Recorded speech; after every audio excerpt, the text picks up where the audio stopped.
Broadway ਤੁਹਾਡੇ ਵਿਦੇਸ਼ ਜਾਣ ਦੇ ਸੁਪਨਿਆਂ ਨੂੰ ਦੇਵੇਗਾ ਹਕੀਕਤ ਦੀ ਉਡਾਨ।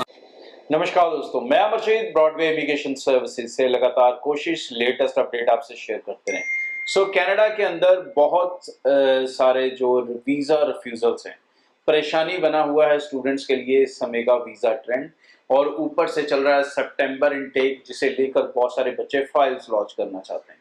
इसके बीच में बच्चों का एक अक्सर क्वेश्चन जो मेरे पास आता है वो ये कि क्या इलेक्शंस के बाद वीजा में कुछ चेंज आ सकता है, क्या ट्रेंड कुछ चेंज हो जाएंगे, कुछ पॉजिटिविटी क्या एक्सपेक्ट की जा सकती है कि जो नई गवर्नमेंट आ जाएगी तो चीजें ज्यादा इजी हो सकती हैं, या वीजा सक्सेस रेट जो है वो बढ़ सकता है। तो भाई मैं बता दूं, कनाडा में इलेक्शंस के बाद हो क्या सकता है, दो ही चीजें हैं। या तो पॉलीमर गवर्नमेंट आएगी कंजर्वेटिव्स की, और या फिर लिबरल गवर्नमेंट दोबारा रिपीट होगी नए prime minister mister mark Carney के साथ। अब अगर कंजर्वेटिव गवर्नमेंट आती है तो वो टोटली इमिग्रेशन के अगेंस्ट है, इस चीज को समझो। अगर वो आते हैं तो उसमें कुछ भला होने वाला नहीं है, उल्टा नुकसान की मात्रा शायद और ज्यादा बढ़ सकती है। अगर सेम जो प्रेजेंट ट्रूडो वाली पार्टी लिबरल पार्टी रिपीट होती है, विद न्यू लीडरशिप भी रिपीट होती है, तो भी आप ये मान के चलो कि ये दूसरी कंजर्वेटिव पार्टी से कहीं ज्यादा बेहतर होगी इन रिगार्ड्स टू इमिग्रेशन या स्टूडेंट वीजा एप्लीकेशन। अब जो वीजा ट्रेंड है, क्या वो इलेक्शंस के बाद बदलेंगे, इसके बारे में कह पाना बड़ा मुश्किल है, और बदलने के चांसेस बहुत ज्यादा नहीं है। क्योंकि अगर आपने स्टेटमेंट सुनी होगी नई इमिग्रेशन मिनिस्टर जो थोड़े दिन पहले बन गई थी इलेक्शन अनाउंस होने से पहले, तो उन्होंने कहा था कि हम स्टूडेंट वीजा में बहुत सारा चेंजेस अभी, या किसी भी वीजा में बहुत सारा चेंजेस अभी नहीं करेंगे इमिग्रेशन में।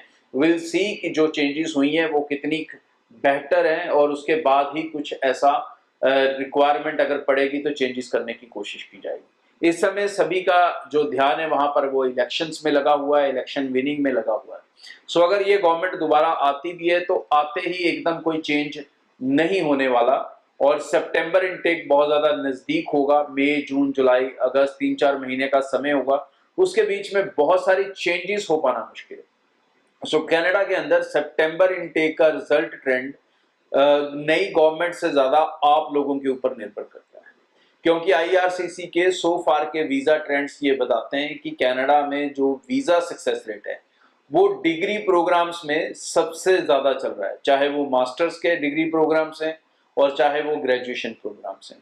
ऐसे प्रोग्राम्स के अंदर यूनिवर्सिटीज के अंदर बच्चों को तकरीबन 70 to 80% प्लस ही वीजा मिल रहा है, और बहुत कम स्टूडेंट्स हैं जो वहां पर रिफ्यूजल फेस कर रहे हैं।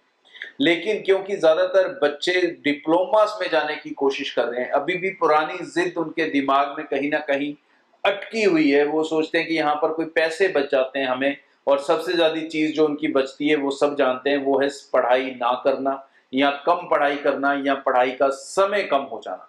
उसे बचाने में सबसे ज्यादा जोर बच्चों का लगा हुआ है। लेकिन ये सब आप नहीं बचा सकते हो, क्योंकि अगर ये बचाओगे तो भाई वीजा ही नहीं मिलेगा, सो स्टोरी खत्म।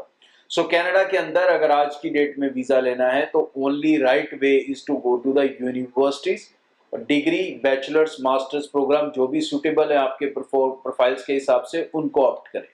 डिप्लोमा प्रोग्राम्स इस समय बिल्कुल नेग्लिजेंसी पे चल रहे हैं। आर्ट्स कॉमर्स वालों को टोटली रिफ्यूजल का हिसाब मान के चलो, 60 से कम पीटी वालों पर भी एकदम रिफ्यूजल मान के चलो।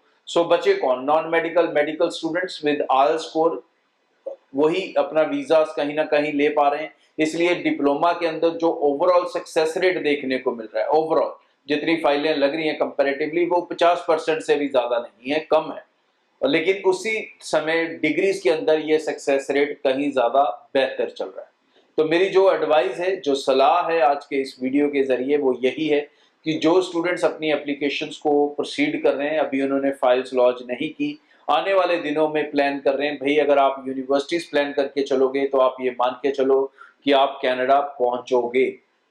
और अगर आप सोच रहे हो कि डिप्लोमा पकड़ लें, ये पकड़ लें, पैसे बचा लें, तो भाई इस तरह से अब कनाडा नहीं रहने वाला। ये जब ऑस्ट्रेलिया बदला था तब भी लोगों को समझने में समय लगा था, जब यूके बदला तब भी समझने में समय लगा, लेकिन कनाडा के अंदर भी समय ही लग रहा है। क्योंकि ये जो इतनी सारी रिफ्यूजल्स अभी भी बच्चे डिप्लोमास में ले रहे हैं, ये वही बच्चे हैं जो अभी समझने को तैयार नहीं है कि भाई हमें यूनिवर्सिटी जाना होगा तभी कुछ पॉसिबल हो सकेगा।